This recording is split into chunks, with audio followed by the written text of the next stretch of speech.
Is dit so? Goed, beeld goed, reg. Weet nie vir hoe lank nie, laat ons aan die begin kom. Reg. Wat is dit vandag? 5 Augustus, reg, dan kom ons praat.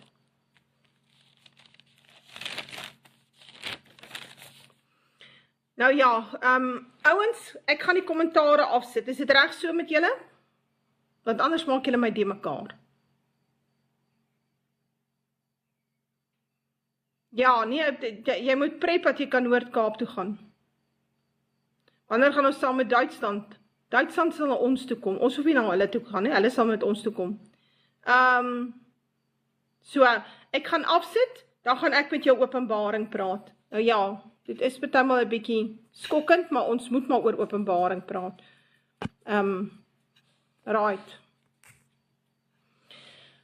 Nou ja, goeiemiddag almal, dit is 5 Augustus. En kom ons kyk of ons nie net vir die volgende uur kan praat oor die verskillende oorloë in Openbaring. Ek het 'n deel 1 gemaak, 'n deel 2, hierdie is deel 3. Ek sal graag wil klaarmaak met deel 3.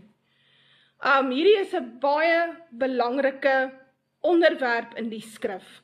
En as jy na al my leringe gaan luister, dan moet jy eventually tot die gevolgtrekking kom dat Openbaring strek oor 2000 jaar. Luister mooi wat ek vir jou sê. Openbaring strek oor 2000 jaar. Openbaring strek nie oor 7 jaar, en binne 7 jaar gaan alles afgehandel wees nie. Die antichrist gaan kom in die 3de tempel, en ag, dis tjoef, en dis 'n bietjie van 'n wegraping, en dan kom die wederkoms. Daar is nie 'n wegraping nie, en daar is nie 'n 3de tempel nie, en die antichrist gaan nie sit in die 3de tempel nie, dis alles leuns. So, as jy verstaan wat jy jou Bybel aangaan, veral in Openbaring, as jy geluister het wat ek vir jou al verduidelik het, en ek het vir jou probeer verduidelik uit verskillende oogpunte uit, dan moet jy vir jouself sê, Openbaring is oor 'n baie lang tyd. Nou, daar's klaar 'n 1000 jaar tydperk binne in Openbaring. So, daar's 'n 1000 jaar. So, ons het 'n 1000 jaar, hy sit daar. Ons noem hom die 7000ste jaar, die Sabbatsrus van die volk, ons noem hom die 1000-jarige vrederyk, en hy word baie goed beskryf binne in Openbaring.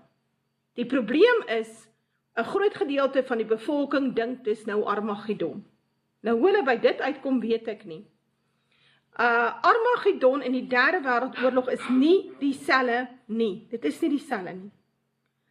En ek het dit vir julle mooi beskryf, want ek het vir julle verduidelik dat in Openbaring 6 sien ons die aanloop tot die 3de wêreldoorlog, en hy eindig met hierdie, en staan nie so mooi, hy sê, hy het die 6de seël oopgemaak, en daar was 'n groot aardbewing, en die son het swart geword soos 'n harige sak, en die maan het geword soos bloed, en die sterre van die hemel het op die aarde geval soos 'n vyeboom wat deur 'n groot wind geskit word, en sy navye laat afval, en die hemel het weggewyk soos 'n boek wat toegerol word, en al die berge en eilande is uit hulle plekke versit. Ons noem dit 'n pole shift, 'n crust displacement. Die hele kors van die aarde skuif. Hy sê, en die konings van die aarde, en die grootes, en die rykes, en die owerstes oor 1000, en die magtiges, en al die slawe, en al die vrymense, het hulle weggesteek in die spelonke, en in die rotse van die berge. So, het ons hier te doen met 'n weermag, wat hulle gereed maak, om teen God te veg? Nee. Goed, kom ons kyk hoe lyk dit in Openbaring 19, Openbarings 19 sê hy, en ek het die dier en die konings van die aarde en hulle leers versameld gesien om oorlog te voer teen hom wat op die perd sit en teen sy leer. Daar is hy. Daar is Armageddon. Hier word hy vreeslik mooi beskryf in Openbaring 19. Die dier en die valse profeet het hulle leers versamel om teen die lam te veg. Hier sien ons die konings het hulle weggesteek in die dumps, in die deep underground bases is. So, dit is hoe dit werk. En toe het ek vir julle probeer verduidelik, dat volgens Openbaring 13, is daar 'n tydperk van, hy praat van 'n dier, en hierdie dier het 7 koppe, en hy het 10 horings, en op die horings is daar 10 krone. En toe sê ek vir julle, hierdie dier, wat hy hier sien, is ook die beeld van Daniël. So die beeld van Daniël is presies dieselfde simbool as die dier met die 7 koppe en die 10 horings. Dis dieselfde ding. Al verskil is dis in Daniël 'n bietjie anders te beskryf, hy het 'n ander simbool gebruik. Hier gebruik hy die dier en hy probeer hom vir jou verduidelik. En hy sê vir jou, hy het 7 koppe, en later verduidelik hy dit Openbaring 17, hy sê vir jou, hierdie 7 koppe is 7 berge, is 7 koninkryke, waarop die hoer sit. En baie mense dink die hoer is die katholieke kerk, die hoer is nie die katholieke kerk nie, die hoer is die Joodse staat. Sy het beheer oor die konings van die aarde. Nou goed, so hy praat van 7 koppe. En wat interessant is van hierdie dier van Openbaring 13, hierdie 7-koppige dier, met sy 10 horings, is dat die krone nie sit op die koppe van die dier nie. Op die koppe, die horings sit nie op die koppe nie. Die horings, die krone sit nie op die koppe nie, die krone sit op die horings. Want, as jy Openbaring 12 lees, dan sê hy, daar was 'n groot vuurrooi draak, met 7 koppe en 10 horings, en op sy koppe 7 krone. So dis in Openbaring 12. Openbaring 13 het hierdie dier effens verander. Die horing, die krone is nie meer op die koppe nie, die krone is nou op die horings. So daar's 'n verandering wat plaasgevind het. Reg.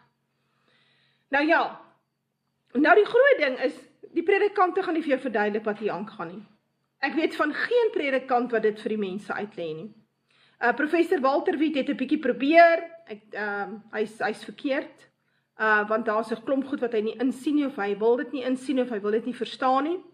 Hy verstaan die Rooms-Katolieke Kerk baie goed, en ek geniet dit baie om na sy leringe te luister, maar wat betref hierdie dier met die 7 koppe, is hy totaal verkeerd. So, dis maklik, ons kan die eerste 4 identifiseer, want die Bybel noem het vir ons, dis Babel, Babylonie, Mede en die Perse, Grieke, en dan kry ons die 4de dier, die 4de verskriklike dier, wat die 10 koppe gehad het, of die 10 horings gehad het, en toe daai 10 horings het dan nou enetjie is 3 is ontwortel, en een het toe uitgekom, en hy word toe groter as die ander. Nou dit is die pausdom. So, na die Griekse ryk geval het, kry jy die Romeinse ryk. Binne die Romeinse ryk staan die Katolieke Kerk op. Die Katolieke Kerk ontwortel van daardie 10 nasies wat die Romeinse ryk min of meer opgemaak het, ontwortel hy 3. En dit wil sê hy vernietig hulle die Romeinse soldate teen hulle gestuur het, hulle vernietig, want hierdie 3 koninkryke, hierdie 3 lande, wou nie die gesag van die pausdom aanvaar nie. So die keizerlike heerskappy van die Romeinse ryk gaan oor na die pausdom toe. En hier van 538 na Christus het ons die pausdom in plek. So, daai horingkie het uitgekom, daar van Daniël 7, en daai horingkie het groot geword, groter as al die ander horings, en hy het 'n mond en oë gekry, en hy het godslasterlike dinge gespreek. En dit is by wyse van die paus. So die paus is die gesiggie, is die spokesman van die Vatikaan. Hy's maar net nog 'n gesiggie daar. Hy's net met 'n vishoetjie op sy kop. Die viskop van Dagon is op sy kop, en hulle het niks met Jesus uit te waai nie, hulle het niks met die Bybel uit te waai nie, behalwe dat hulle die anti-Christus is. Soos baie eenvoudig. Reg. So daar het jy nou 4 koppe het ons nou vir jou beskryf. Nou die probleem kom by kop 5, 6 en 7, want baie mense verstaan nie. Nou, al hierdie 4 koppe was almal superpowers, daar's net 1 superpower op 'n slag. So, en dit staan in Openbaring 17, hy sê, 5 het geval, 1 is, en wanneer die 7de een kom, sal hy nou nog 'n kort rukkie regeer. So, hulle regeer nie almal saam nie, hulle regeer een na die ander, hulle het verskillende tydperke. Nebukadneser was 7 tydperke in die veld. Die hele verhaal van Nebukadneser wat in die veld was vir 7 tydperke, is presies dieselfde storie as die Daniël beeld, as hierdie beeld van die dier met die 7 koppe. Dis dieselfde ding, dis presies dieselfde ding. 7 tydperke word oor die aarde, en hierdie 7 tydperke word dan, kan jy identifiseer aan die hand van die 7 superpowers. So na die Romeinse pausdom val in 1798 na Christus, Berthier, wat 'n generaal was van Napoleon, gaan gryp die paus, pluk sy seelring van sy hand af, gooi hom in die tronk, en daar sterf die paus, en die mag van die Katolieke Kerk is gebreek. Die autoriteit is weggevat, God het dit laat doen. Reg. En toe kom, teen daai tyd, het Britse ryk al na vore getree as die volgende superpower. Brittanje was 'n superpower. En dit is ook onder die Britse superpower wat die Anglo-Boereoorlog gebeur het. Die Anglo-Boereoorlog is volgens die Bybel die eerste wêreldoorlog. En dit staan, ek dink is daar in Sagaria, jy kan dit daar lees, vroeg in Sagaria, gaan jy dit lees, van die wêreldoorlog. Hy praat maar net 'n simboliek. Goed, nou kom ons terug.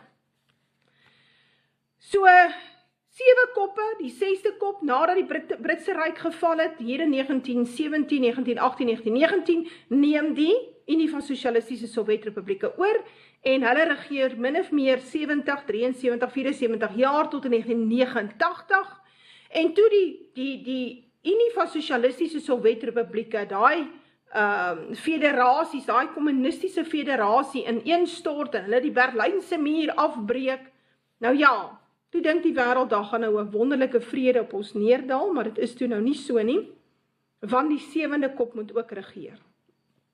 7de kop is die VSA. En die VSA is tot op hede nog die undisputed superpower van die wêreld, en hy is dan ook die koning van die noorde. En hierdie koning van die noorde is dan die VSA, Brittanje, Europa, Noord-Atlantiese Verdragsorganisasie, en dan het hy natuurlik hierdie sterk Joodse staat, wat die invloed is, die politieke invloed, die hidden hand. Maar as ons Openbaring 13 lees, dan gaan ons lees, en is ook 'n lering wat ek gemaak het, jy moet om te kry daar op YouTube, dat daar 'n alliansie vorm tussen die pausdom, die herstelde pausdom, want hy is herstel in 1929, en die VSA. Dit staan in Openbaring 13. Ek gaan nou nie vreeslik daarop uitgaan nie, maar jy kan dit daar lees. En dit is wat ons nou sien. Ons sien dat die pausdom het hierdie alliansie met die VSA, en die Joodse staat het ook 'n alliansie met die VSA, en op hierdie stadium doen die VSA die vuil werk van die pausdom en van die Jode. Dit is wat ons sien. Wat interessant is, luister mooi,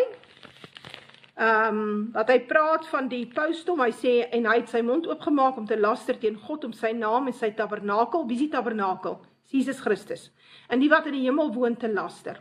Dit is ook aan hom gegee om oorlog te voer teen die heiliges en hulle te oorwin. En aan hom is mag gegee oor elke stam en taal en nasie. Reg.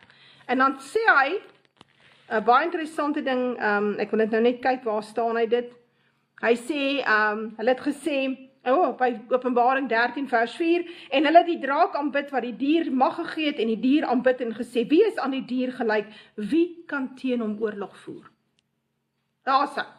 So, ons het die VSA, wat die undisputed superpower is van die wêreld, weens sy baie sterk militêre mag, weens die petrodollar, sy geldeenheid maak hom sterk, want hy kan bly dollars druk, so hulle kan die ekonomie kunsmatig balanseer, anders was die Amerikaners so arm soos wat jy nie kan dink nie. En hulle doen dit deur die druk van die baie dollars. Maar daar's 'n opkomende alliansie wat inkom, naamlik die BRICS-alliansie, die Bybel praat van hom as die koning van die suide.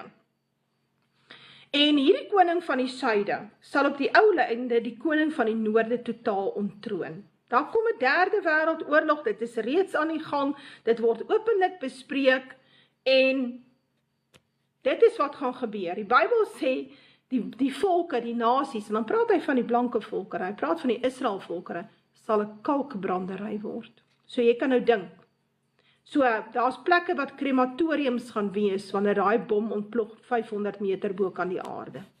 Ek het die laaste week nou nogal die inligting met my groepe gedeel, wat het gebeur by Nagasaki en Hiroshima, is dit Fat Man en Little Boy wat hulle daar gaan gooi het.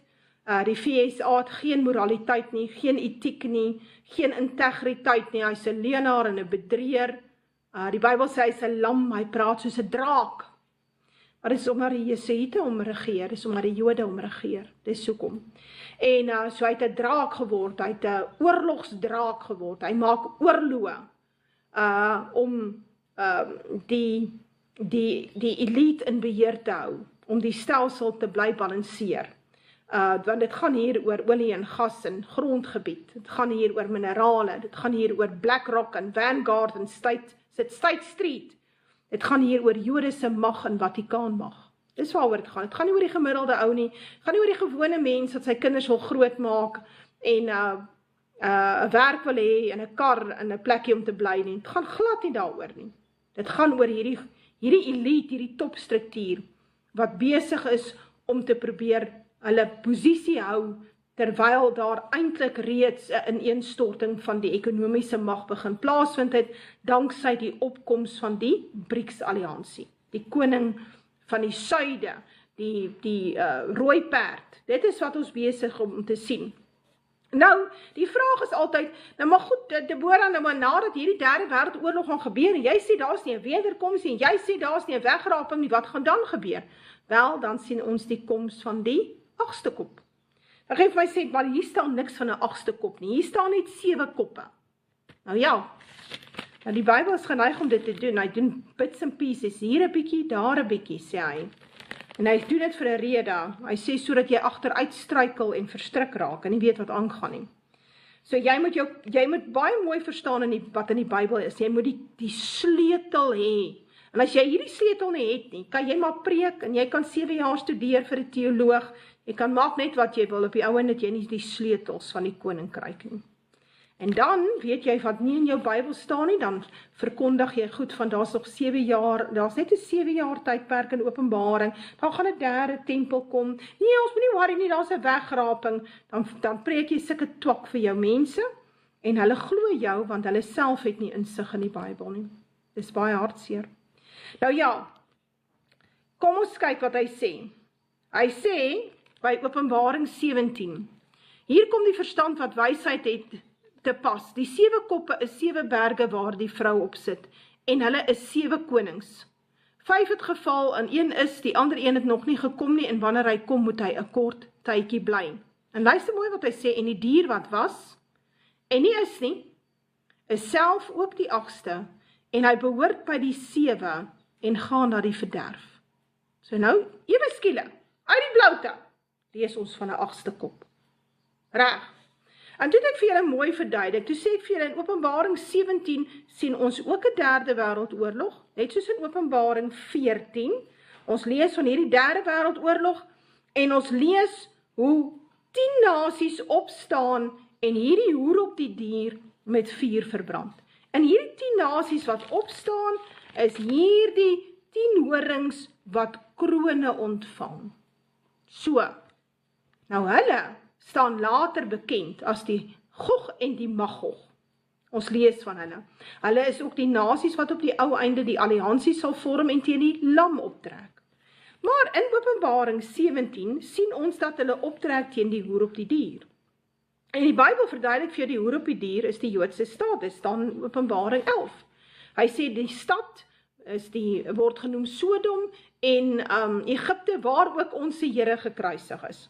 Johannes het so min gedink van die stad Jerusalem, met soveel minagting van dit gedink, dat hy nie bereid was om die naam neer te skryf nie. Die beste wat hy kon doen is die plek waar ons Here Jesus gekruisig is.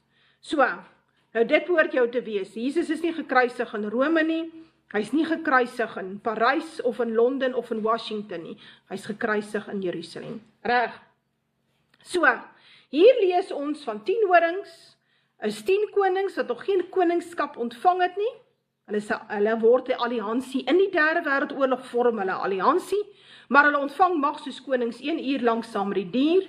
Nou 'n uur is gewoonlik 2 weke. 'n halfuur is 7 dae en 12 ure. En hulle het eengesindheid en krag en sal hulle mag oorgee aan die dier. Watter dier? Aan die 8ste dier, aan die 8ste kop.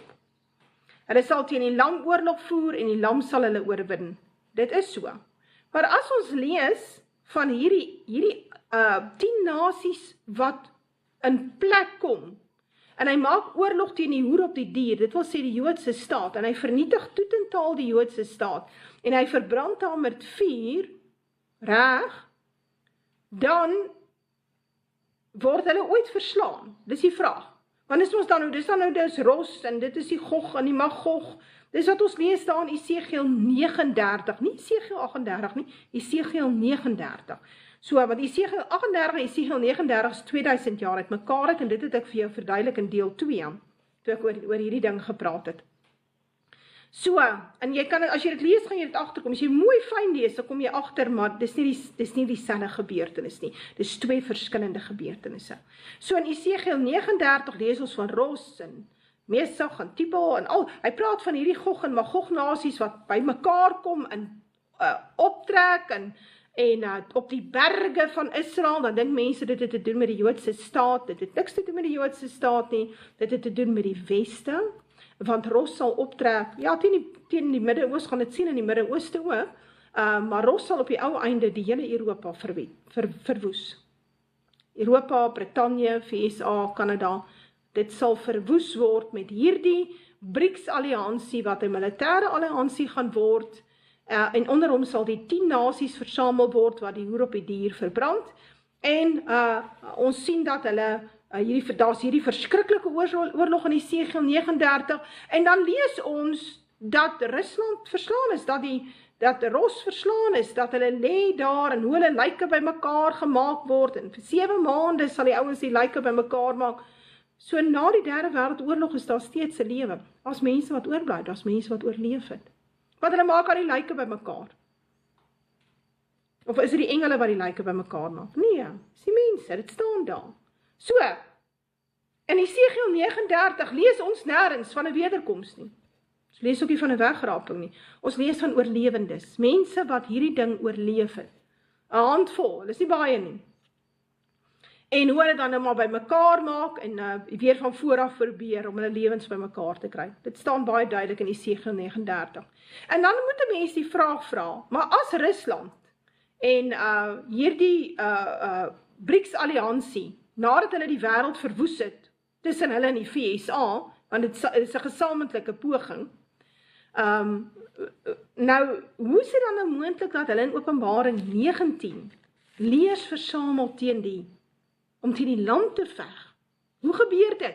Wel, dit gebeur nie onmiddellik nie, dit vat weer so 800 jaar om by daai punt uit te kom. So, en dit is die groot ding, wat ons nie verstaan nie. Ons verstaan nie hierdie tussen-in tydperk nie, want die volk is verdwaal, hulle glo die Jode is herstel, Israel is herstel in 1948, is 'n absolute leuen, Israel is nog nooit herstel nie, Israel se herstel vind plaas in die tydperk van die Derde Wêreldoorlog, soos wat Esegiel 39 dit baie mooi beskryf. En die vraag is, maar goed, wat gebeur dan nou na die Derde Wêreldoorlog? Wel, die 8ste kop is in beheer. Ek het daaroor ook al 'n lesing gemaak. En die 8ste kop, wanneer hy kom, die 8ste kop is nie 'n mens nie. Die 8ste kop is 'n gevalle engel. Die 8ste kop is die draak. Ek dink hy sê dit hierso. Hy sê, die dier wat was en nie is nie, is self ook die 8ste, en hy behoort by die 7 en gaan na die verderf. So, ons het nie iets met hier te doen met 'n mens nie. Want as ons hier na Openbaring 8 kyk, en Openbaring 9, dan lees ons van hierdie belangrike koms van hierdie gevalle engele. En dis iets wat mense nie wil hoor nie, want hulle glo Jesus gaan hulle nou kom haal, as dit nie met 'n wegraping is, is die wederkoms, en dan gaan ons almal hemel toe.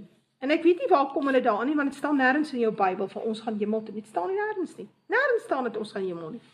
Mense wat sterf, word deur die Almagtige kom haal. Jesus sê hy kom haal die wat sterf en hy vat hulle na 'n plek wat hy vir hulle gereed gemaak het. Dit is so. Want voorheen is jy na die doderyk toe. So, daar het Satan beheer gehad. Dit was 'n gevangenis van die geeste. Dis iets wat in die Bybel staan in ek dink Petrus praat van die gevangenis van die geeste. So, dis 'n geestelike gevangenis gewees. Hoekom? As gevolg van die sondeval. So in die Nuwe Testament, nadat Jesus gesterf het, toe hy die doderyk gaan oopbreek, en hy daardie wat aan hom behoort, die regverdige, saamgevat na 'n plek wat hy vir hulle gereed gemaak het. Waar dit is, weet ons nie. Maar dis 'n plek wat hy vir hulle gereed gemaak het. En daarom, ons wat sterf in Jesus Christus, gaan nie meer doderyk toe nie. Die dood het nie meer 'n angel nie, dat die doderyk ons het in 'n gevangenis nie, ons gaan na Jesus toe. Hy het vir ons 'n plek gereed gemaak. Maar hierdie hele idee dat op die einde van dae, wanneer Jesus weer kom, dan kom hy nou sy bruid haal, dan vat hy ons nou weg, is 'n absolute nonsens storie, staan nêrens in die Bybel nie, nêrens nie. So, die probleem lê maar by Paulus. Paulus raak 'n aantal goed kwyt wat glad nie sin maak nie en wat nie ooreenstem met Johannes se openbaring nie. So as jy Paulus aanvaar, kan jy nie Johannes aanvaar nie. So daai hele verduideliking van Paulus en die bassein wat blaas en dan kom God ons haal, dit staan nie in Openbaring nie. Inteendeel, as die bassein blaas, daai laaste bassein, dan kom Jesus met sy engele, met sy soldate, en hy verslaan die dier en die valse profeet, en dan regeer hy op aarde 1000 jaar. Dit is wat daar staan. Dit staan in Openbaring 19 en 20. So daags iemand gaan nou weggevat word. En ongelukkig is baie mense onder die indruk dat hulle moet net hulle saak regkry by die kerk en sorg dat hulle gereeld Sondag daar sit en dan is hulle honkie dorie. Dan gaan God hulle kom haal. En dit is baie jammer, want hulle maak hulle self nie gereed vir hierdie verskriklike strafgerig wat God oor die aarde bring nie. En waarin baie mense gaan sterf, regverdig sowel as onregverdig. As jy regverdig is en jy sterf, dan gaan jy na die plek waar Jesus vir jou gereed gemaak het. As jy onregverdig is en jy sterf, dan het jy probleme, want daar is nie second chances nie. Maar goed, as ons kyk na Openbaring 6, 7, 8, 9 en 10 en 11, dan is dit die grondslag van Openbaring. En die hele Openbaring 12 tot 22 is gebou op Openbaring 6 tot 11. En ek wil dit gou vir jou verduidelik. So Openbaring 6, eintlik hier van Openbaring 5 af, maak hy die boek oop. Daai boek is wat? Die boek is die kaart en transport van die aarde, is die eiendomsreg van die aarde, wat die Adamiet verloor het. En Jesus kom het terugvat. Hy kan dit oopmaak, want hy is die suiwer Adamiet, wat geleef en gesterf het, en opgestaan het, en opgevaar het na die hemel. So hy is die suiwer Adamiet, wat weer die eiendomsreg in besit kan vat. En daarom kan hy die seels oopbreek. En die oomblik as hy die seels oopbreek, wel, dan begin die strafgerigte oor die aarde. Nou ja, en dit lees ons in Openbaring 6. Openbaring 6 lees ons van hierdie derde wêreldoorlog, en hy eindig met 'n verwoesting van die aarde. Openbaring 7 praat hy van die herstel van Israel, en hy herstel hulle met 'n oorblyfsel van 144.000 Israeliet mans. Reg.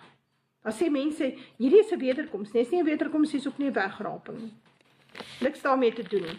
Dis mense wat die groot verdrukking oorleef. Reg, hy sê hiersom, en toe het een van die ouderlinge gespreke vir my gesê, hulle wat bekleed is met die wit klere, wie is hulle en waarvandaan het hulle gekom? En ek sê vir hom, my Heer, u weet dit, en hy sê vir my, dit is hulle wat uit die groot verdrukking kom, en hulle het hulle klere gewas en hulle klere wit gemaak in die bloed van die lam. So, dis mense wat God uitred in hierdie tydperk om 'n oorblyfsel te vorm om die herstelde Israel koninkryk daar te stel. Want Israel is nog nie herstel nie. Israel word herstel, hier in Openbaring 7 lees ons dit. So wanneer God die aarde begin verwoes, dan sê hy, moenie die aarde of die see of die bome beskadig, voordat ons nie die dienstregte van ons God op hulle hoofde verseël het nie. So, hulle oorleef dit, hulle is verseël, menende, hulle kom niks oor nie, hulle oorleef dit. Hulle is die handvol, die oorblyfsel van Israel. En dan sê baie mense, ja, maar na hierdie dinge het ek gesien, en kyk, daar was 'n groot menigte, wat niemand kon tel nie, het alle nasies en stamme en volke en tale, en hulle het gestaan voor die troon en voor die lam, bekleed met wit klere en palmtakke. Dan sê hulle, kyk, hierdie is 'n wederkoms, hierdie is 'n wegraping, nee. Weereens, hy hoor die getal, luister mooi, hy sê, ek het die getal van die verseeldes gehoor, 144.000, uit al die stamme van die kinders van Israel. Dit is net mans, want mans is die vrugbare kern van die volk, hulle dra die Y en die X-kromosoom. Reg. Hulle maas, paas, ouma's, boeties en sissies, die vroue wat God uitkies, die kinders wat hy uitkies, die ou mense wat hy uitkies, as deel van hierdie oorblyfsel, noem hy 'n menigte wat niemand kon tel nie. Want nou sien hy, sê, na al hierdie dinge het ek gesien, eers hoor hy die getal, dan sien hy hulle. Nou ek sê vir jou, as 144.000 voor jou staan, dan lyk hulle in elk geval nie of jy hulle kan tel nie, en as jy hulle vrouens, kinders, en baba boeties, en sissies en oumas en oupas, as jy dit almal saam inbring, wat God nie as die vrugbare kern van die volk sien nie, maar steeds as die oorblyfsel van die volk, dan is er 'n menigte. En dit is nie noodwendig dat hierdie mense nou in die hemel staan nie. Niks daarmee te doen nie. Maar voor God is hulle geestelik rein. En daarom bly hulle oor om 'n nuwe Israel koninkryk op te rig. En daarom is daar nie 'n wegraping nie. Want waar sal die kerk nou inpas? Nou ja, soos ek gesê, daar is nie 'n kerk in Openbaring nie. Nou ja, goed, kom maar gaan ons aan. Nou die probleem kom na die verwoesting van die aarde. Ons hoor hulle word gered. Ons sien 'n derde wêreldoorlog is oor. Ons hoor in Esegiel 39, hulle maak die lyke bymekaar, hulle probeer begrawe, hulle probeer die land skoon kry van al die beendere. Dis 'n baie belangrike konsep, ons moet dit doen. Na so 'n verskriklike slagting plaasgevind het, moet ons sal die land moet skoonmaak, ons sal moet begrawe. Die lyke kan nie net lê in vrot nie, dit kan nie werk so nie.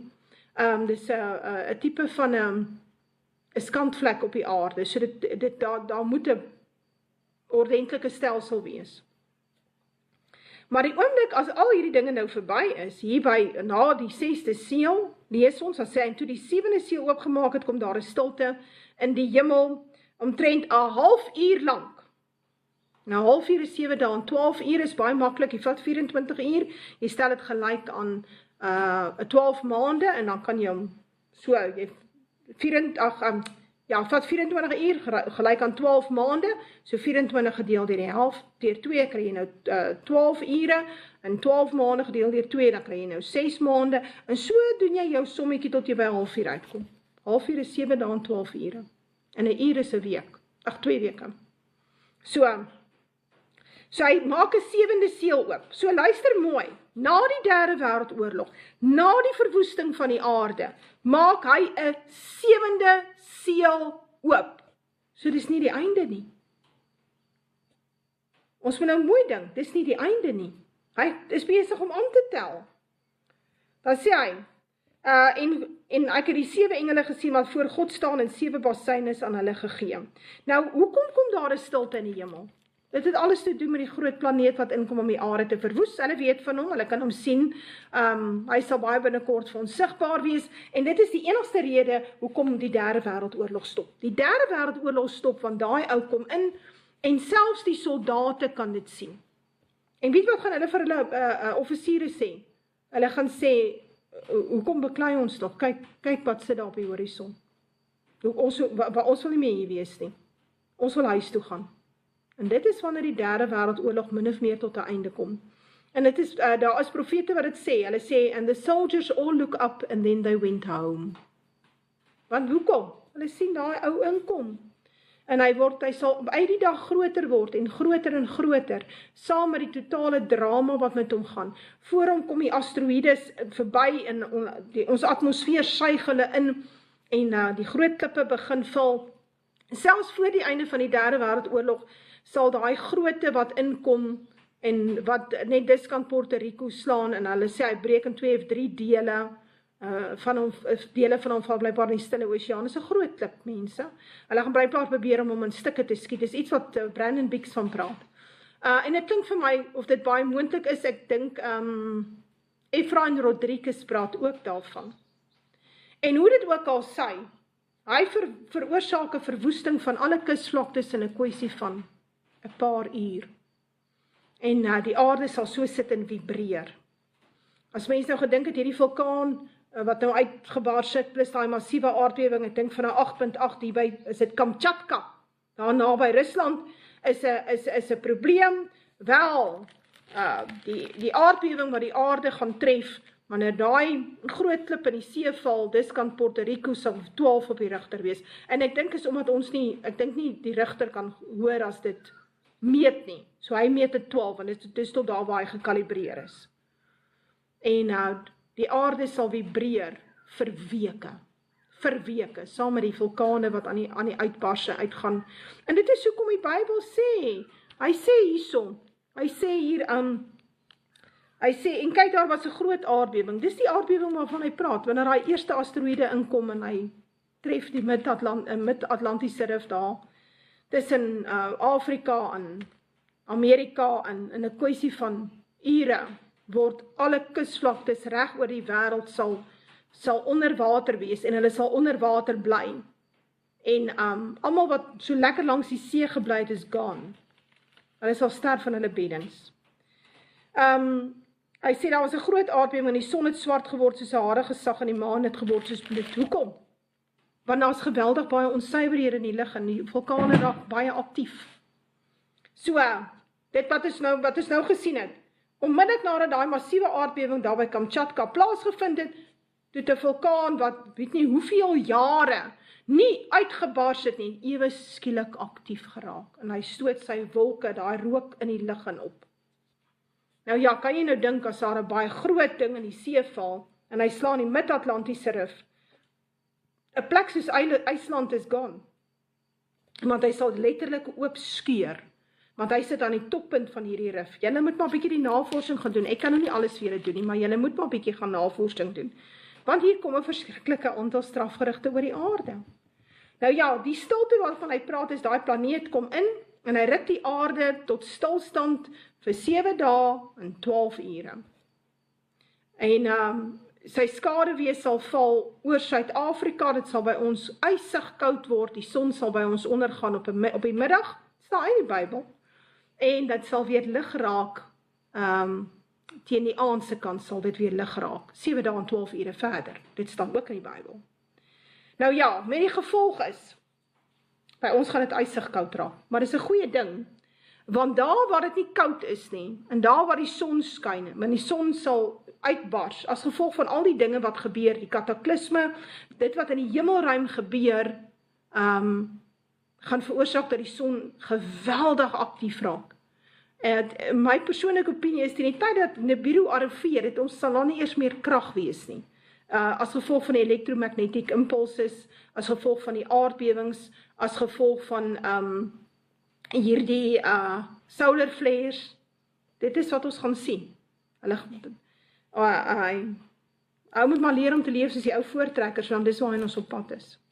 Reg, en dit is die stilte waarvan hy praat, is wanneer hy ons hy hou ons so in suspensie. Hierdie groot planeet in ons sit so teenoor mekaar, en hy hou ons doodstil, en vir daai tydperk wat hy so by ons sit, is daar 'n stilte in die hemel. Want soos wat hy by ons aankom, en ons tot stilstand ruk, klink dit soos 2 treine, wat teen 'n geweldige spoed teen mekaar skuur. Want is die 2 swaartekragte teen mekaar. Dit is hoekom hy sê, daar sal weerligte, en blitse, en donder weer in die lug wees. Dit is as gevolg van dit. So, en wanneer hy wegtrek van ons af 7 dae en 12 ure later, wel, dan het hy nou 'n pole shift veroorsaak, die aarde se kors het geswaai in 'n kwessie van uur, die Midde-Ooste het in 'n kwessie van 'n uur berge geword, en sy rook van verbranding sal opgaan tot in der ewigheid, en strome van pik gaan daar vloei. Ek het dit laas keer elke keer vir julle verduidelik. Wel, so wat gebeur nou? Nou sien ons, na die 7de see oopgemaak is, dus daar 'n stilte in die hemel, en ek het die 7 engele gesien wat voor God staan, en 7 basynes aan hulle gegee, en 'n ander engel het gekom, met 'n goue wierookbak by die altaar gaan staan, en baie reukwerk is aan hom gegee, en dit met die gebede van die heiliges op die goue altaar voor die troon gelê. En die rook van die reukwerk het met die gebede van die heiliges uit die hand van die engel opgegaan voor God. En die engel het die wierookbak geneem, en dit met vuur van die altaar volgemaak, en dit op die aarde gegooi, en daar het stemme gekom, en donderslaa, en weerligte, en aardbewing. Soos Nibiru wegtrek, kry ons hierdie aardbewings, weerligte, stemme, groot geluide, dit is 'n aardigheid, en die Bybel sê nie verniet, mense gaan hulle harte vasgryp, en sterf aan beroertes en hartaanvalle nie. Dit staan daar, ek dink in Lukas 21, of Matteus 24. So, hy praat van dit. Dis nou wanneer Nibiru wegtrek. Hy trek weg van die aarde af. En mense wil nie hierdie ding van Nibiru aanvaar of verstaan nie, want dit stem nie ooreen met wat die kerk hulle geleer het nie. Nou, dan is dit so. Soms moet ons ervaar voordat ons verstaan. Dis maar dieselfde met die vloed, Noag-vloed. Mense, toe Noag vir hulle gewaarsku het, toe sê hulle vir hom, jy's mal, vir wat bou jy 'n skip, hier is nie water nie. Nou ja, dis dieselfde, ons is presies in dieselfde situasie. Dit sal weer wees soos in die dae van Noag. Dan gaan hy verder en die 7 engele het met die 7 basuine het hulle gereed gemaak om te blaas. En die eerste engel het geblaas en daar het haal en vuur gekom, met bloed gemeng en dit is op die aarde gegooi en 1/3 van die bome het verbrand en die groen gras het verbrand. Daar kom die volgende stel verwoesting. Soos wat hy wegtrek, so het jy weer hierdie inkomende, ek wil amper sê, hierdie swaal, is iets baie soortgelyk aan wat hulle in Sodom en Gomorra gekry het. En nou nog kan jy hierdie swawelballetjies optel daar in die Sodom en Gomorra in daai area. Ek het nou die dag 'n lekker oulike dokumentêr daarvan gesien. En jy vat daai swawelballetjie, jy kan hom nog steeds aan die brand steek. Dan brand hy. Nou dis dieselfde. Iets baie soortgelyk. So haal en vuur met bloed gemeng en dit is op die aarde gegooi en 1/3 van die bome het verbrand en al die groen gras het verbrand. En die tweede engel het geblaas en iets soos 'n groot berg wat brand met vuur is in die see gegooi en 1/3 van die see het bloed geword. Dis nou nadat hierdie groot planeet ons verlaat het. Op 'n stadium dan gaan ons deur sy stert. En sy stert is miljoene kilometers lank. En is in sy stert, waar daar nog groot klippe is, onder andere hierdie massiewe asteroïde waarvan hy praat, 'n berg wat brand, is 'n asteroïde. Is 'n groot rots wat brand. En natuurlik, soos hy inkom en hy val in die see, wel, dan bly hy brand, en dan kry jy rooi gety, daar's nie suurstof nie. En 1/3 van die see het bloed geword, en 1/3 van die lewende skepsels in die see het gesterwe, en 1/3 van die skepe het vergaan. En die derde engel het geblaas, en 'n groot ster wat soos 'n fakkel brand, het uit die hemel geval en het geval op 1/3 van die riviere en op die waterfonteine. Nou dis 'n komeet. En die naam van die ster word genoem Alsem. Nou hy's in die stert van Nibiru. So op 'n stadium dan 'n paar, dis nie onmiddellik nie, so Nibiru trek vir ons weg en op 'n stadium terwyl ons op ons reis om die son aangaan, en dinge probeer terugkeer na normaal. Want die aarde gaan terug na 'n baie primitiewe lewenswyse toe. Jy gaan weer leef soos in die 16de en die 17de eeu, so jy moet, hoe gouer jy gewoond raak aan, hoe beter vir jou. Ons gaan almal mooi maar raak, beloof vir jou, en gesonder. En die wat kan sonder medikasie klaarkom, hulle sal sonder medikasie klaarkom, en die wat nie sonder medikasie kan klaarkom nie, gaan vroeg sterf. Dit is waarheen ons op pad is. Ek weet, dit klink nie soos goeie nuus, maar eintlik op die langtermyn is dit goeie nuus, want ons wil nie teruggaan na hierdie stelsel waar ons nou is met die chip wat gaan inkom en die QR-code, en jy kan net koop met jou foon of met jou handpalm, of ons moet almal vir 'n jab gaan elke 3 maande en kan nie koop en verkoop nie. Ons wil nie daai stelsel hê nie. Dan moet God maar die hele stelsel breek, so hy moet hom breek. Dan moet nie krag wees nie, dan moet nie banke wees nie, nie apteke nie fabrieke nie, daar moet niks wees nie, ons gaan terug na landbou toe. Want dit wat uit die aarde kom is goed. En nadat hierdie planeet verby is, sal die magnetisme van die aarde beter lyk, die water sal beter lyk, die aarde gaan baie mooi skoon gebrand wees van al die gemors, en al hierdie vrotstede, in plekke soos Sunnyside en Hillbrow sal ophou bestaan, sal die aarde sal weer skoon wees, hy sal 'n rebirth hê. So dis 'n goeie ding. Die van ons wat dit oorleef sal sê, maar dit was 'n goeie ding. Ons het weer tyd vir mekaar en daar's nie iets so sosiale media en fone wat ons tyd vat nie. So hierdie groot ster wat inkom en hy het geval op 1/3 van die riviere en op die waterfonteine. Sy naam is Alsem. Wormwood. En 1/3 van die waters het als geword. Nou hy is heel moontlik radioaktief. So daar waar hy val, kan jy nie die water drink nie. Hy is radioaktief, is heel moontlik waarna hy verwys. Ek mag verkeerd wees, maar hoe dit ook al sê daar waar hy val, kan jy nie meer die water drink nie. En is nogal iets wat Mother Shipton nogal baie duidelik geprofeteer het, baie eeue gelede.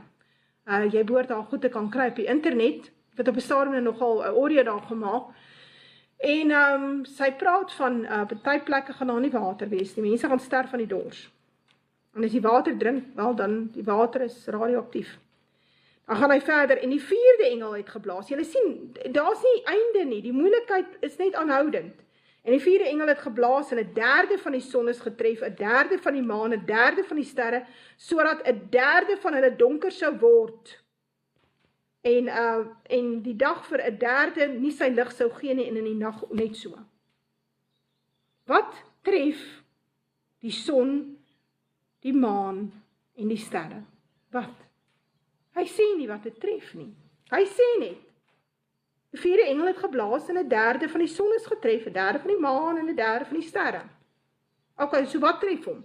Hierdie groot planeet, hierdie Nibiru planeet, wat ons noem Nibiru. Nibiru is eintlik Nib-Iri, Planet of the Crossing, dis wat sy naam is, kom al van die Sumeriërs af. En hier in 1982, het NASA erken hulle het hom gevind. Daar is, as jy bietjie mooi gaan soek op die internet, op YouTube, hoort jy die, ek het nou nogal daai video gaan afhaal en ek het hom gaan bære, want hy is so belangrik. Waar Zacharias Sitchin praat, en hy het hierdie Sumeriese tekste mee gaan sit, in die boeke geskryf Earth Chronicles of Earth, en hy het gaan sit, hulle het hom genooi, ek het nou vergeet, wie is die man? Ek sal nou dink. Die ou wat hom genooi het, was een van die hoofastronome van NASA. En die video wys, waar stap Sitchin in, daar by NASA, en hy sit saam met daai man, en daai man sê vir hom, ons het jou planeet gevind, hoor? Maar dit sê hulle nie vir ons meer nie. Van daai tyd af het dit die inligting doodgemaak. En die astronome wat daaroor praat het, hulle sterf almal, sies tog tragies in ongelukke. Nou ja, so wat tref die son, die maan en die sterre? Wat tref hom? Hierdie groot planeet, want hy is onstabiel. Is eintlik 'n brown dwarf, is 'n dying sun, wat jy dit ook al wil noem, hoe dit ook al sê, hy is onstabiel, hy ontplof. En sy brokstukke trek oor die hele ruimte, en oral tref hy plekke. En dit het 'n kataklisme wat dit veroorsaak in die ruimte. Want die moeilikheid op die aarde, behalwe nou vir die 3de wêreldoorlog wat ons self veroorsaak, kom van buite af. En dan sê hy, en ek het gesien en gehoor 'n engel wat in die middel van die hemel vlieg, wat met 'n groot stem sê, wee hulle wat op die aarde woon, vanweë die oorige geluide van die basuin van die 3 engele wat nog sal blaas. Nou, onthou, luister mooi, die getroue Israeliete is uitgered. Hulle is eenkant geplaas. Hy het vir hulle 'n plekkie gemaak, as hier in Suid-Afrika, het God vir hulle 'n ark opgesit. Nie 'n fisiese ark nie, nie 'n boot nie, maar 'n veilige hawe. Dit het alles te doen met die boerevolk. Reg. So kom sieners sê, die boerevolk kry haar land terug sonder 'n sent skuld. Hoekom sonder 'n sent skuld? Weet jy hoeveel skuld het hierdie land? Hierdie regering wat bly leen. Daar's nie meer banke nie. So hoe sal hulle weet wat jy skuld? Daar's nie meer banke nie. So hulle gaan nie. Ek kan nie vir jou sê wat jy skuld nie. Londen sal onder die see verdwyn. Mooi man. Luister mooi, hierdie is goeie nuus. Dit wat ek jou nou vertel is goeie nuus. Veral as jy 'n banklening het. Luister mooi. Dan gaan hulle in elk geval jou grond beset en jou kar steel en jou 'n ekonomiese vlugteling maak in die land. Laat Vader skoonmaak, laat hy skoonmaak, laat hy ontslaa raak van al die Nephilim nageslagte. Dis 'n goeie ding, dis nie skade nie. Ek kan leef soos my voorouers, dankie, is alright. Ons moet maar. Dis beter as wat ons nou het. God wil vir ons 'n beter aarde gee, 'n gesonder aarde, gesonder lewenswyse, beter stelsel. So, en daarom moet hy al die tegnologie wegvat. Mechanika is een ding. Hierdie tegnologie is van Satan af. Kom ek lees verder. Hoekom sê die engel, wee hulle wat op die aarde woon? Ons het nou deur die 3de wêreldoorlog, ons is nou deur hierdie verskriklike verwoesting, die planeet trek nou weg van die aarde af, jong, alsem het nou al geval op die aarde, nou, hoe kan hy nou sê, wee julle, hier kom soveel drama vir julle, hoekom sê hy dit? Want hy praat hier van 'n wederkoms nie. Hy sê, hier is groot moeilikheid op pad. Hoekom? Want die ouens wat gebly het op Nibiru, daai lot, daai gevalle engele en hulle gemodifiseerde soldate, moet terugkom aarde toe. God bring hulle aarde toe. En hier gaan hulle nie weer kan loop nie. So God gaan hulle hier by mekaar hou, dan kan hy hulle hier finaal verslaan. En as jy my nie glo nie, dan wil ek dit tog vir jou lees, want ons ken nie ons Bybels nie. Ons luister wat die predikante ons vertel. Hy sê hierso, en die groot draak is neergewerp, die ou slang wat genoem word, duiwel en Satan, wat die hele wêreld verlei, hy is neergewerp op die aarde en sy engele is saam met hom neergewerp. Nou gaan jy vir my sê, dis net in die geesteswêreld. Hierdie is nie 'n fisiese ding nie, Deborah. Nee, dit is fisies. Dis net daar waar jy die fout maak, dis fisies. Want daar was 'n oorlog in die hemele, en Michael en sy engele het oorlog gemaak teen die draak en sy engele het oorlog gevoer teen Michael en sy engele. En wat het hulle hom verslaan daar? Hulle kon nie oorwin nie, en hulle plek was in die hemele nie meer te vind nie. Dis waar al die UFO's en whatever vandaan kom. Dis die gevalle engele. En die groot draak is neergewerp, die ou slang wat genoem is, met sy engele. Nou ja, so dit is so, dit kom. Nou luister mooi wat hy sê. Hy sê toe die 5de engel blaas, kyk ons is nog steeds besig om te tel. Daar is nog nie stop gewees nie. Ons is nou al deur baie drama, miljoene het al gesterf. En nog steeds is ons op die pad. Luister mooi. Die 5de engel blaas. Sien ek 'n ster uit die hemel op die aarde geval het, en aan hom is die sleutel van die put van die afgrond gegee. Wat is hierdie ster? Dis nie 'n ster nie, dis 'n hom. Hy kry 'n sleutel. Dis 'n gevalle engel. Reg, nou sê hy vir hom, en hy het die put van die afgrond oopgemaak. Hierdie put van die afgrond is 'n Stargate. En daar het rook opgekom uit die put soos die rook van 'n groot oond, en die son en die lig is deur die rook van die put verduister, en uit die rook het daar sprinkane gekom op die aarde, en dan hulle is mag gegee soos die skorpioene van die aarde mag het, en dan hulle is gegee dat hulle nie die gras van die aarde of enige groenigheid of enige boom moet beskadig nie, maar net alleen die mense wat die seël van God nie op hulle voorhoofde het nie. So, is daar mense wat die seël op hulle voorhoofde het? Ja. Wie is hulle? Dis die getroue Israeliete. Die uitverkore oorblyfsel van Israel, wat God eenkant geplaas het. So, hierdie sprinkane, wat uit hierdie Stargate kom, wat eintlik geneties gemodifiseerde soldate is, wat hulle gemaak het met ons DNA, wat hulle oor die jare by ons steel, is hierdie alien abductions. Ons moet 'n bietjie uit die boks uit begin dink, ouens. Openbaring moet jy regtig uit die boks uit begin dink. Hy sê, hy het nie meer, as hy nie die seël op sy voorhoof het nie, dan kan hy beskadig word. So, wat beteken, daar is mense wat die seël het op hulle voorhoofde. Hulle is nie weggeraap nie, en daar was nie 'n wederkoms vir hulle nie. Hulle is nog steeds hier op aarde. Hier is nie die derde wêreldoorlog nie. Enige ou wat vir jou verduidelik, hier is die derde wêreldoorlog, dwaal grootliks. Wat as jy hom luister, kan jy hoor, is nie die derde wêreldoorlog nie. Luister wat hy sê. En dit is aan hulle gegee nie om hulle dood te maak nie, maar dat hulle 5 maande lank gepynig sou word, en hulle pyniging was soos die pyniging van 'n skorpioen wanneer hy 'n mens steek. Nou, myns insiens is 5 maande. Daar is nie 'n verborgenheid aan dit nie. En in die dae sal die mense die dood soek en dit nie vind nie.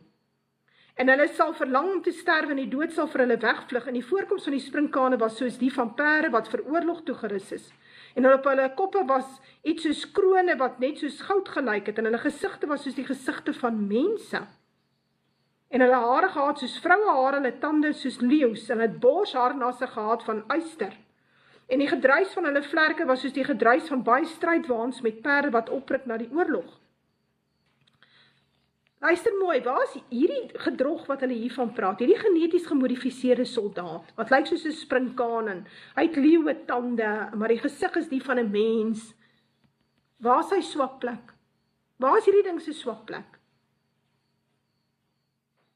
Sy borsharnas. Hy dra 'n borsharnas van yster. Hoekom?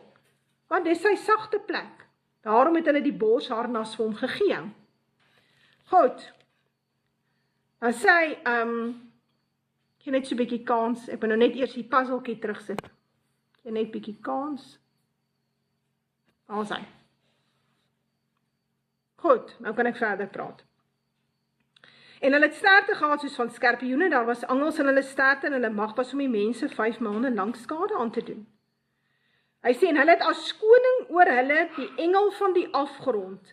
Sy naam in Hebreëus is Abaddon, en in Grieks het hy die naam Apollyon. Die een W het verbygegaan, en daar kom nog 2 W. So luister mooi, hulle het as koning oor hulle die engel van die afgrond. Dis nie een van God se engele nie, dis 'n gevalle engel. En hy het 2 name, of Abaddon of Apollyon. Gee tog net hierso. Hy! Wat speel buite? Skus tog, dat ek die hond uitjaag. Gaan speel buite. Die raas. Dan sê hy, en die 6de engel het geblaas. Kyk, ons is nog steeds besig om te tel. 6de engel het geblaas, en ek het 'n stem gehoor uit die 4 horings van die goue altaar wat voor God is. En die het aan die 6de engel met die basyn gegee, maak die 4 engele los wat gebind is by die groot rivier, by die Efraat. Dit het niks te doen met die fisiese Efraat nie, mense. Dis die Efraat in die hemel, dis die Melkweg. Nou ja, daar's 4 engele losgemaak, of hulle die 4 engele daar losgemaak, wat spesiaal gehou is daar, om 1/3 van die mense dood te maak. Nou, wat is hierdie wat ons hierdie sien? Hierdie koms van die sprinkane, en hierdie Apollyon ou wat kom, en wie is hy? Dis die 8ste kop. Dis die regering van die 8ste kop. Dan sê die getal van die leers van die perderuiters was 2 maal 10.000 maal 10.000, en ek het hulle getal gehoor. Dit het niks te doen met 'n derde wêreldoorlog nie.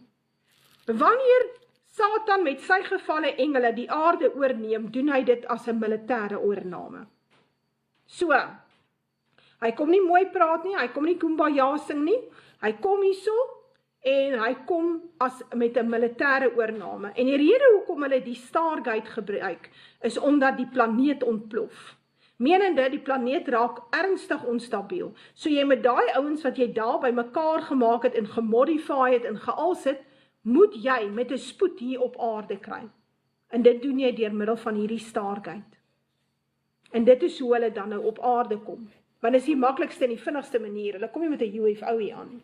So, hulle kom via die Stargate. En dan sê, en so het ek in hierdie gesig die perde gesien, en die wat op hulle sit, en dan praat hy nou van hulle, en dan sê hy, deur hierdie 3 pla is die 1/3 van die mense gedood, deur die vuur, en deur die rook, en deur die swabel wat uit hulle bekke uitgaan. Daar's mense wat dink hierdie is tanks.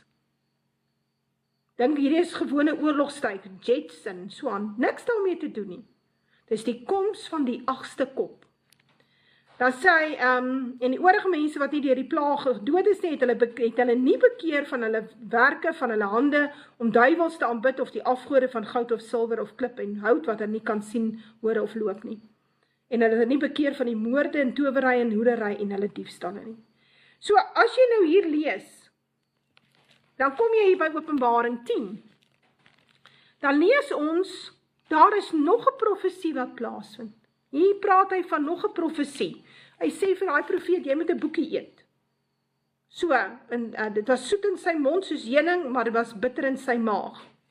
Dan sê hy, jy moet weer profeteer oor baie volke en nasies en tale en konings. Nou wat moet hy profeteer? Hy moet Openbaring 19 en 20 profeteer. Dis wat hy moet profeteer. Hy moet profeteer dat hierdie Gog en die Magog sal optrek teen wie? Teen die herstelde Israel koninkryk, en hulle wil verpletter op die einde van dae.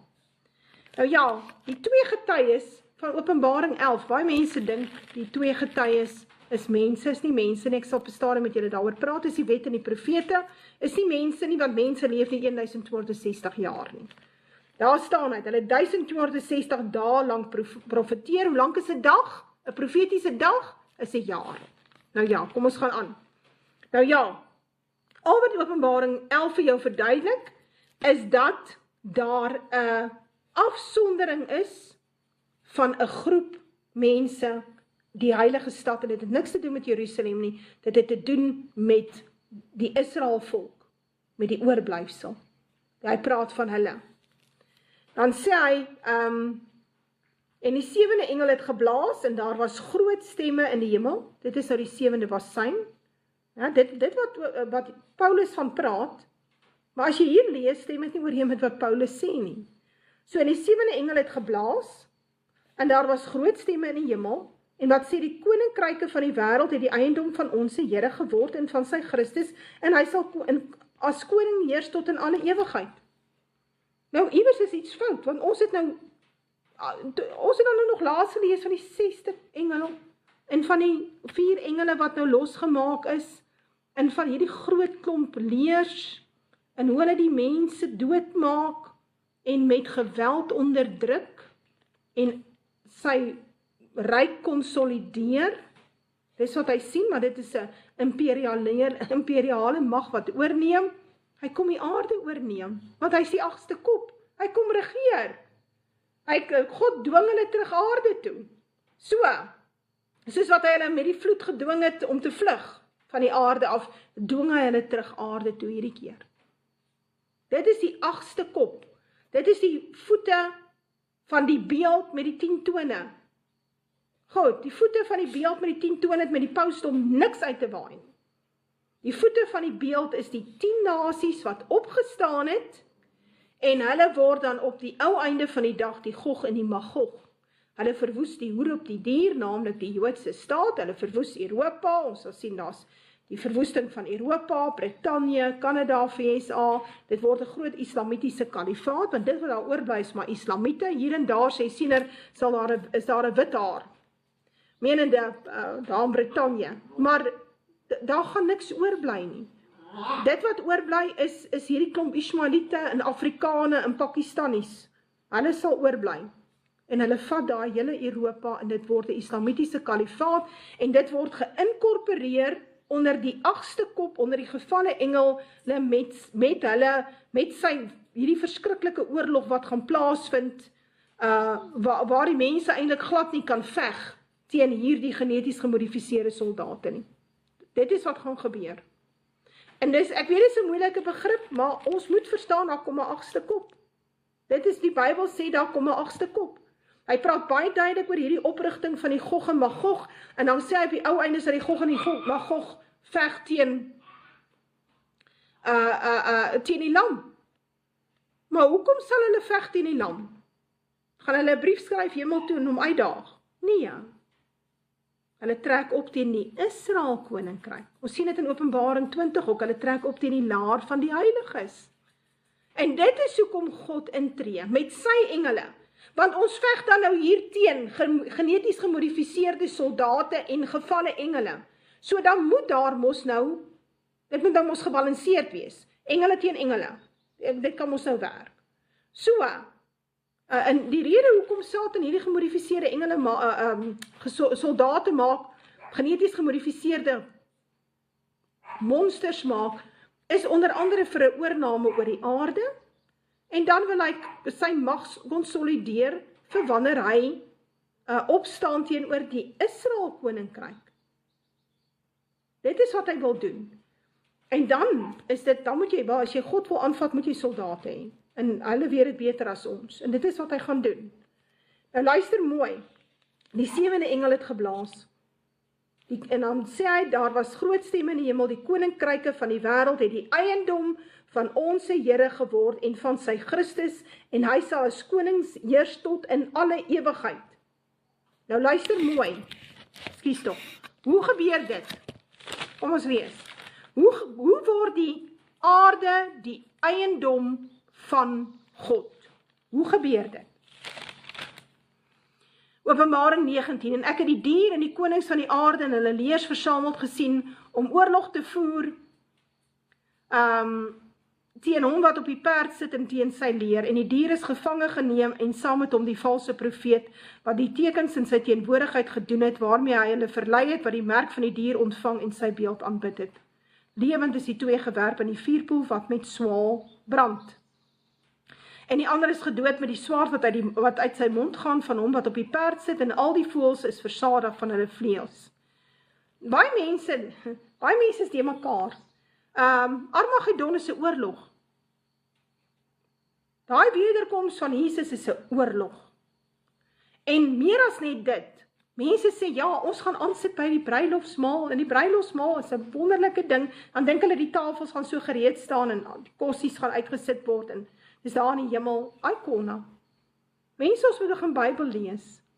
Die bruilofsmaal, luister mooi, is in Openbaring 19, en ek het een engel sien staan in die son, en hy het met 'n groot stem uitgeroep en vir al die voëls gesê wat in die middel van die lug vlieg, kom hierheen en versamel julle tot die maaltyd van die groote God, dat julle kan eet die vlees van die konings en die vlees van owerstes oor 1000 en die vlees van sterkes en die vlees van perde en van die wat daarop sit en die vlees van almal, vrymense sowel as slawe, klein sowel as groot. En ek het die dier en die konings van die aarde en hulle leers versameld gesien om oorlog te voer teen hom wat op die perd sit en teen sy leer. Dit is die bruilofsmaal. Dit is hierdie absolute uitwissing, slagting van die dier en die valse profeet, onthou dit is 3, dis die draak, die dier en die valse profeet, maak nie 'n fout nie. Die draak is Satan self, die dier is ook nie 'n mens nie, en die valse profeet is ook nie 'n mens nie. Nou ek het 'n teorie daaroor, ek sal nie my kop op 'n blok sit daaroor nie, ek sal met julle deel, want dan kan julle maar, kan die mense daar kyk, maar ons moet verstaan, ons het op hierdie stadium nie meer te doen met mense nie, ons het te doen met modifisering, ons het te doen met gevalle engele. Dit is heeltemal 'n ander ballgame wat kom vir die aarde. Dis hoekom die engel sê, wee die aardbewoners vir dit wat nog oorbly, wee hulle. Hy sê dit. So, wat is dit? Die dier, wie is die dier? Die dier is heel moontlik Marduk, en die valse profeet is heel moontlik sy seun Nabu of Nebu. En dit is interessant, ons lees van Nabu of Nebu in die Bybel, en ons lees van Marduk, sy ander naam is Bel of Baal, en ons lees van hom in die skrif. So terloopse ou stukkie. Nou ja, Marduk se seun is genoem sy profeet in die Sumeriese tyd, en waar Marduk ook heen gegaan het, daar het sy seun vooruit gegaan en hulle gewaarsku dat sy pa is op pad. En Marduk, sy pa was 'n gevalle engel en sy ma was 'n mens. So hy is eintlik 'n demoon. Ons praat van 'n demoon en sy seun ook is demone. Baie sterk demoniese aktiwiteit wat ons sal sien. Maar as jy nou mooi lees, dan lees ons die draak is gegryp en dan nou 1000 jaar gebind. En dan na 1000 jaar word hy ontbind. En wat doen die draak die oomblik as hy ontbind is? Wat doen hy? Dan hou hy 1000 jaar verder. Het hy tot bekering gekom, tot wonderlike insig? Nee. Hy sê, wanneer die 1000 jaar voleindig is, sal Satan uit sy gevangenis ontbind word, en hy sal uitgaan om die nasies te verlei, wat in die 4 hoeke van die aarde is, die Gog en die Magog. Wat noem hy hulle? Die Gog en die Magog. Om hulle te versamel vir die oorlog, daar is hy, ons gaat alweer vir die volgende oorlog, en hulle getalle soos die sand van die see, want in 'n 800 jaar tydperk, want dit is die tydperk wat ons hier min of meer mee sit, want is die dae van Noag, die dae van Noag was 600 jaar voordat die vloed gekom het, en toe het ons ook die gevalle engele aktiwiteit gehad, is dieselfde ding, reg? So, en hulle getal was soos die sand van die see, is baie, en het gekom oor die breedte van die aarde, waar? Hy het gekom in die hemel, nee, hy het gekom oor die breedte van die aarde, en die laar van die heiliges en die geliefde stad omsingel. Waar kom hierdie laar van die heiliges nou vandaan? Waar is hulle nou? Is die ouens, die wederkoms, is die weggeraping? Nee. Dis hierdie herstelde Israel koninkryk, waar God dan nou, waar Jesus sê, hy self regeer. Want hoe het ons nou gelees? Hier in Openbaring 11, dis hoekom ek sê, Openbaring 6 tot Openbaring 11, vertel die storie eenmaal, die hele profetiese verhaal, en dan van Openbaring 12 tot 22 vertel hy die tweede keer, dieselfde verhaal, maar uit 'n ander oogpunt uit. Hier lees ons, hier in Openbaring 11 sê hy, en die koninkryke van die wêreld het die eiendom van ons Here geword en van sy Christus, en hy sal as koning heers tot in alle ewigheid. Waar gaan hy heers? Op aarde. Niemand gaan hemel toe nie, op aarde.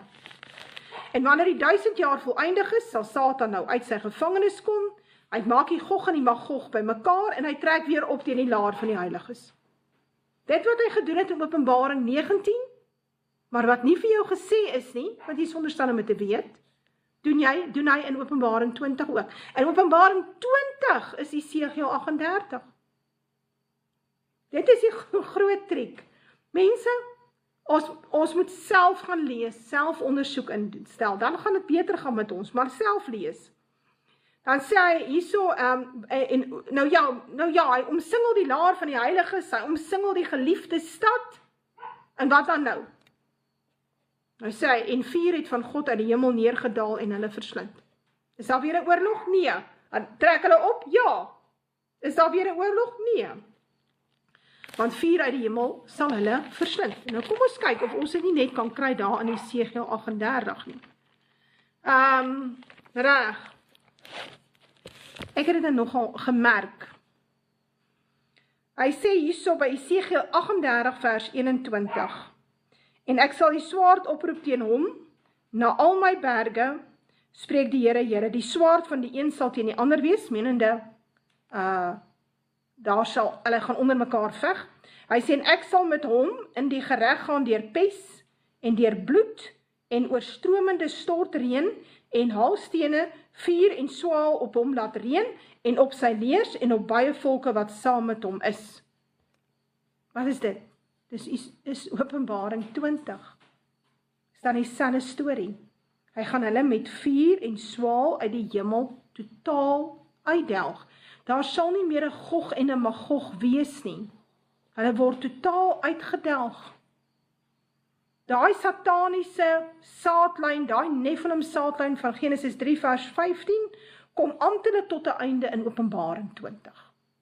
So hy gaan reg deur van die eerste vloed, dwarsdeur tot hierdie volgende verwoesting deur vuur van die aarde, tot en met Openbaring 20, 2000 jaar later, want onthou, alles kom tot 'n einde in die 800ste jaar, met die begin van die 800ste jaar, dan is 'n tydperk van nie-telling, 'n tydperk van ewigheid gaan dan aanbreek, dan is hierdie hele profetiese tydperk, wat vir die aarde op sy gesit is, het dan omklaar afgespeel, dan is daar 'n tydperk van ewigheid. En Esegiel 38 is Openbaring 20, Esegiel 39 is Openbaring 6, Openbaring 14, en Openbaring 17. En as 'n ou dit verstaan, dan gaan jy al verstaan, jou Openbaring is oor 2000 jaar, nie 7 jaar nie, daar is geen wegraping in Openbaring nie, daar is 'n wederkoms in Openbaring 11, en weer in Openbaring 19, is dieselfde hoofstuk, Openbaring 11, is dieselfde hoofstuk as Openbaring 19. As jy dit verstaan, dan is dit nou al, verstaan jy groot. En dat die mense miskien hierdie dat ons dit net mooi verstaan. Ons het dan die wit troon oordeel, en die dode is geoordeel, na wat in die boeke geskryf is, volgens hulle werke, en jy sal geoordeel word volgens jou geloof. Nee, gaan geoordeel word volgens jou werke. Dis iets wat jy kry in Openbaring. Jakobus praat natuurlik ook oor die werke wat so belangrik is. Dis jou werke. Geloof alleen red niemand nie. So ja. Geloof en gehoorsaamheid red. Want dis iets wat Jesus self sê. Nou ja, dan sien hy hier by Openbaring 21, die heilige stad, die nuwe Jerusalem, sien neerdal van God uit die hemel toeberei soos 'n bruid wat vir haar man versier is. Wanneer is dit? Dis 'n vraag. En dan word daar gesê, kyk, die tabernakel van God is by die mense, en hy sal by hulle woon, en hulle sal sy volk wees, en God self sal by hulle wees as hulle God. Nou dit moet te doen hê, vir my met die herstelde Israel koninkryk, na die verwoesting van die aarde, en dan weet ons, God sal self regeer in die 7000ste jaar. Nou wanneer die Israel koninkryk herstel word, sê hy, sal ons oor die nasies regeer. Dit wil sê, daar is soveel chaos op die aarde, met alles wat God oor hierdie aarde bring, daar is soveel chaos, hongersnood, verdrukking, geen wet en orde nie. Dit is gangs en warlords en whatever regeer. En dit vat die aarde 'n lang tydperk om 'n bietjie te herstel. En dan kom hierdie 8ste kop, die draak en sy gevalle engele kom self aarde toe, want hulle het nie meer 'n ander blyplek nie, hulle moet terugkom.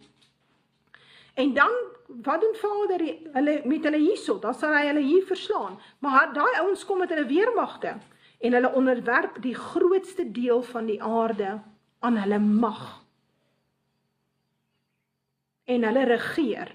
En op 'n stadium sit jy met 2 koninkryke teenoor mekaar, 2 alliansies. Jy die herstelde Israel volk, hier aan die suidpunt van Afrika, Suider-Afrika, en dan staan hulle teenoor hierdie 8ste kop, wat die aarde herstel het, onder sy beheer. So die 8ste kop, sal militêr optrek, teenoor die laar van die heiliges, teenoor hierdie herstelde Israel koninkryk. En as jy dit verstaan, sê verstaan hoekom is daar nie 'n wegraping nie. Niks te doen met kerke en kerke word gered en dit klomp nonsens. Dis 'n storie. Kom daar van die Scofield Bible af en Darby en die ouens. En dit het maar alles te doen want om te verstaan dat die skrif geskryf is vir Israel, die nuwe verbond is vir Israel. Die hele Bybel gaan oor die herstel van Israel. Want met die Adamiet was daar 'n sondeval. So dit wat God beplan het vir die aarde, dat dit hierdie plek is van waar mense woon en werk en dit wonderlik gaan en daar is nie probleme nie, daai hele beplanning het uit die bus uitgeval as gevolg van die sondeval, as gevolg van die verbastering tussen die mens en die gevalle engele. En so het die Nephilim nageslagte, die sataniese saadlyn, homself op die aarde kom vestig. En hulle is in vyandskap met hierdie adamitiese saadlyn tot en met Openbaring 20. En hierdie adamitiese saadlyn, uit hulle uitkom Israel. En uit hierdie Israel kom die westerse blanke nasies. Want daar kom nasies uit Abraham en koning sal uit hom voorkom en uit Sara uit. Daai tussen hom en sy vrou is daar Isak en uit Isak kom Jakob en uit Jakob kry ons die 12 seuns en hulle word die nasies, die blanke westerse nasies van die wêreld. En op die einde van tye, in die derde wêreldoorlog, wanneer hulle verwoes word en hulle nêrens heen het om mee te gaan nie, dan vlug hulle na Suid-Afrika toe. En dit is wat Siener vir jou probeer vertel. En dit is hoekom die predikante nie Siener kan aanvaar nie.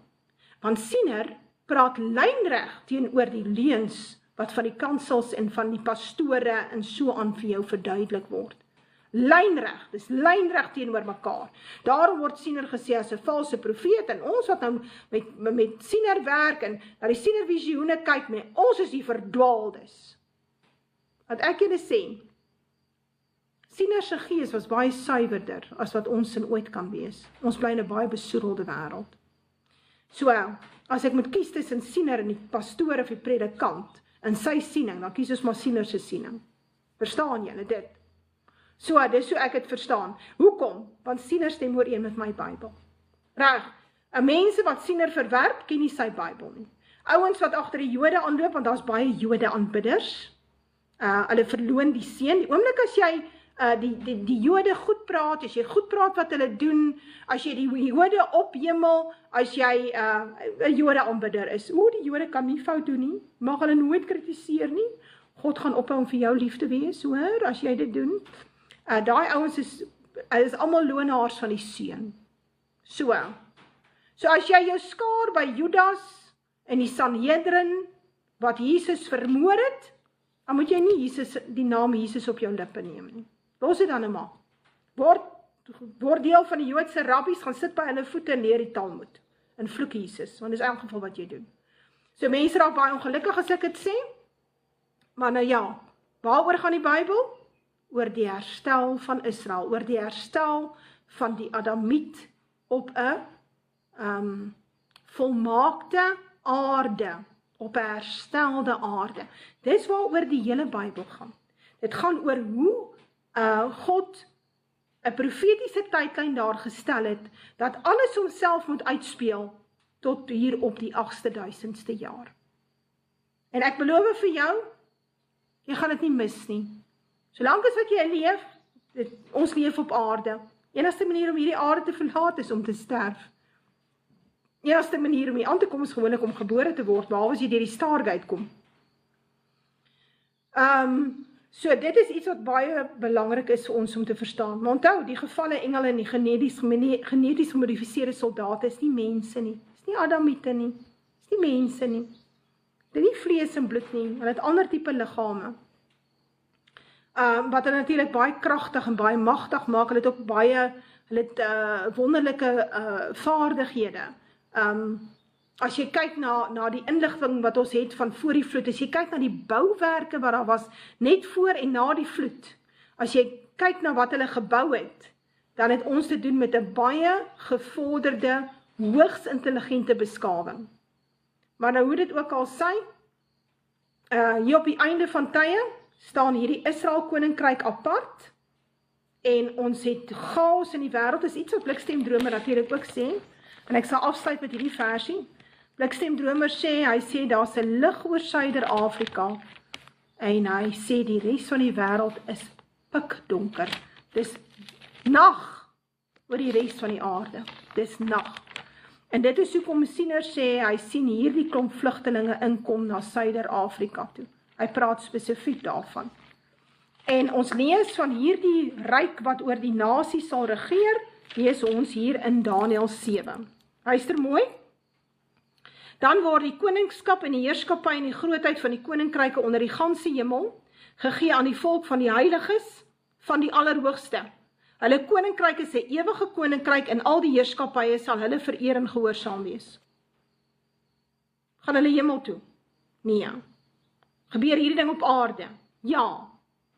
Luister mooi, die heerskappy en die koninkryke onder die ganse hemel word gegee aan die volk van die heiliges, die volk van die apartes. Hulle koninkryk is 'n ewige koninkryk.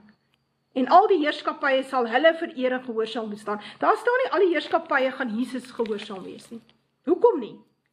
Want eers word die koninkryk herstel van Israel, en dan 800 jaar later, bietjie minder, give and take, 800 jaar later.